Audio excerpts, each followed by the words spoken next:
ರಾಜ್ಯದಲ್ಲಿ ಕಾಂಗ್ರೆಸ್ ಸರ್ಕಾರ ಅಧಿಕಾರಕ್ಕೆ ಬಂದು ಬರೋಬ್ಬರಿ 1000 ದಿನ ಪೂರೈಸಿದೆ. ಇದನ್ನ ಸ್ಮರಣೀಯವಾಗಿಸಲು ಸರ್ಕಾರ ಇಂದು ಹಾವೇರಿಯಲ್ಲಿ ಸಾಧನಾ ಸಮಾವೇಶ ಆಯೋಜಿಸಿತ್ತು.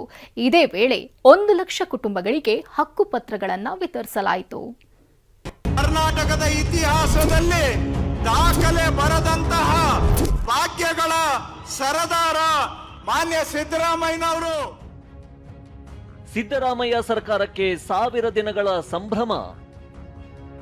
ಹಾವೇರಿಯಲ್ಲಿ ಅದ್ಧೂರಿ ಸಾಧನಾ ಸಮಾವೇಶ. ಗ್ಯಾರಂಟಿಗಾರ ಸಿದ್ದರಾಮಯ್ಯ ನೇತೃತ್ವದ ಕಾಂಗ್ರೆಸ್ ಸರ್ಕಾರ ಇಂದಿಗೆ 1000 ದಿನಗಳು ಪೂರೈಸಿದ್ದು, ಹಾವೇರಿಯಲ್ಲಿ ರಾಜ್ಯ ಸರ್ಕಾರದಿಂದ ಸಾಧನಾ ಸಮಾವೇಶ ಆಯೋಜಿಸಲಾಗಿತ್ತು. ಹಾವೇರಿಯ ಅಜ್ಜಯ್ಯನಗುಡಿ ಪ್ರದೇಶದಲ್ಲಿ ಸುಮಾರು 100 ಎಕರೆ ಪ್ರದೇಶದಲ್ಲಿ ಸಮಾವೇಶದ ವೇದಿಕೆ ನಿರ್ಮಿಸಲಾಗಿತ್ತು. ಸಿರಿಧಾನ್ಯಗಳ ಹಾಕುವ ಮೂಲಕ ಸಮಾವೇಶಕ್ಕೆ ಸಿಎಂ ಡಿಸಿಎಂ ಚಾಲನೆ ನೀಡಿದ್ರು. ಭೂ ಗ್ಯಾರಂಟಿ ಸಮರ್ಪಣಾ ಹೆಸರಿನಲ್ಲಿ ಸಾಧನಾ ಸಮಾವೇಶ ನಡೆಸಿ 1 ಲಕ್ಷ ಕುಟುಂಬಗಳಿಗೆ ಮನೆಗಳ ಹಕ್ಕು ಪತ್ರಗಳನ್ನು ವಿತರಣೆ ಮಾಡಲಾಯಿತು.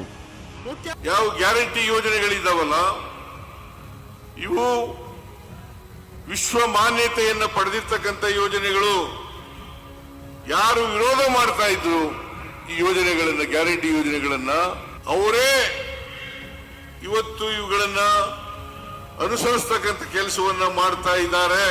ಸ್ವಾಗತ ಸುಸ್ವಾಗತ. ಇನ್ನು ಡಿಸಿಎಂ ಡಿಕೆ ಶಿವಕುಮಾರ್ ಮಾತನಾಡಿ, ನಮ್ಮ ಗ್ಯಾರಂಟಿಗಳನ್ನ ಕಾಪಿ ಮಾಡ್ತಿದ್ದಾರೆ ಅಂತ ಬಿಜೆಪಿ ವಿರುದ್ಧ ಲೇವಡಿ ಮಾಡಿದ್ರು. ಇಡೀ ಬಿಜೆಪಿ ಅವರು, ನರೇಂದ್ರ ಮೋದಿ ಅವರು ದೇಶದ ಎಲ್ಲ ರಾಜ್ಯಗಳು ಕರ್ನಾಟಕ ರಾಜ್ಯವನ್ನ ಕಾಪಿ ಮಾಡಿ ಇದು ದೇಶದ ಗ್ಯಾರಂಟಿ ಆಗಿ ಇವತ್ತು ಉಳ್ಕೊಂಡಿದೆ. ಡಿಕೆ ವೇದಿಕೆಗೆ ಬರ್ತಿದ್ದಂತೆ ಬೆಂಬಲಿಗರು ಡಿಕೆ ಅಂತ ಘೋಷಣೆ ಕೂಗಿದ್ರು. ಮತ್ತೊಂದ್ ಕಡೆ 5 ವರ್ಷ ಸಿದ್ದರಾಮಯ್ಯನವರೇ ಸಿಎಂ ಆಗಿರ್ಬೇಕು ಅಂತ ಘೋಷಣೆ ಕೂಗಲಾಯಿತು.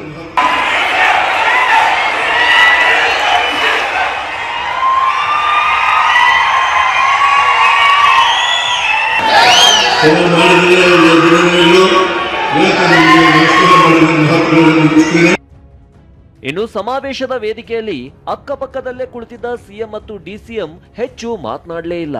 ಸಿಎಂ ಭಾಷಣ ಆರಂಭವಾಗ್ತಿದ್ದಂತೆ ಡಿಕೆ ವೇದಿಕೆಯಿಂದ ಹೊರಟು ಹೋದ್ರು. ಗ್ಯಾರಂಟಿಗಳ ನಾಯಕ, ಜನಪರ ಕೆಲಸಕ್ಕೆ ಪ್ರತಿಯೊಬ್ಬರಿಗೂ ಕೂಡ ಸ್ಫೂರ್ತಿ, ನಮ್ಮೆಲ್ಲರಲ್ಲೂ ಜಾಗೃತಿಯನ್ನ ಮೂಡಿಸಿ. ಮತ್ತೊಂದ್ ಕಡೆ ಸಮಾವೇಶಕ್ಕೆ 500ಕ್ಕೂ ಹೆಚ್ಚು ಬಸ್ಗಳನ್ನ ಬಳಸಿಕೊಂಡಿದ್ದರ ಪರಿಣಾಮ ಉತ್ತರ ಕರ್ನಾಟಕದ 9 ಜಿಲ್ಲೆಗಳ ಪ್ರಯಾಣಿಕರು ಪರದಾಡಿದ್ರು. ನಾಳೆ ಶಿವರಾತ್ರಿಯ ಕಾರಣ ಸವದತ್ತಿ ಯಲ್ಲಮ್ಮ, ಇಟಗಿ ಭೀಮಾಂಬಿಕೆ ದೇವಸ್ಥಾನಕ್ಕೆ ಹೋಗುವ ಭಕ್ತರು ಗದಗ ಬಸ್ ನಿಲ್ದಾಣದಲ್ಲಿ ಬಸ್ ಇಲ್ಲದೆ ಪರದಾಡಿದ್ರು. ಅಣ್ಣಪ್ಪ ಬಾರ್ಕಿ ಜೊತೆ ಸಂಜಯ್, ಟಿವಿ9 ಹಾವೇರಿ.